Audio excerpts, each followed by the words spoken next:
5 BCS থেকে নিয়োগ পাবে 18,000-এরও বেশি প্রার্থী। 43 থেকে 47তম বিসিএসের মাধ্যমে 18,149 জনকে নিয়োগ দেবে সরকার। এর মধ্যে 12,790 জনকে ক্যাডার এবং 5,439 জনকে নন ক্যাডার পদে নিয়োগ দেয়া হবে।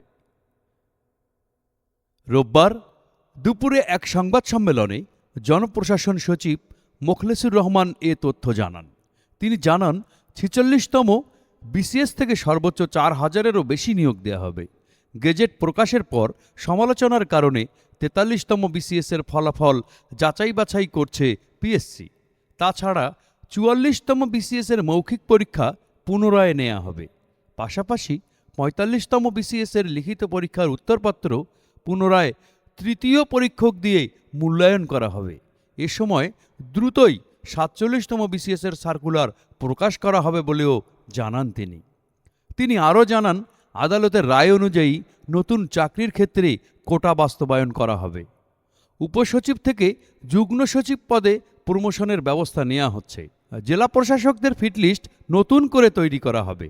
পাশাপাশি অতিরিক্ত সচিবদের গ্রেড 1 দেওয়া হবে, যাতে তারা স্বস্তি নিয়ে অবসরে যেতে পারেন। এ সময় বিধি অনুযায়ী অন্যান্য ক্যাডারদের পদোন্নতি দেয়া হবে বলেও জানান তিনি। উল্লেখ্য, এখনও প্রায় 3 লক্ষ পদ শূন্য আছে। তাই যত তাড়াতাড়ি সম্ভব এই সমস্ত পদে নিয়োগ দিয়ে দেশের বেকার সমস্যার কিছুটা হলেও লাঘব করা যাবে।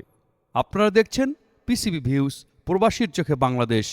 আমাদের এই চ্যানেলটি লাইক, কমেন্ট ও সাবস্ক্রাইব করে আমাদের সাথে যুক্ত থাকুন। পিসিবি ভিউজের সাথেই থাকুন। ধন্যবাদ।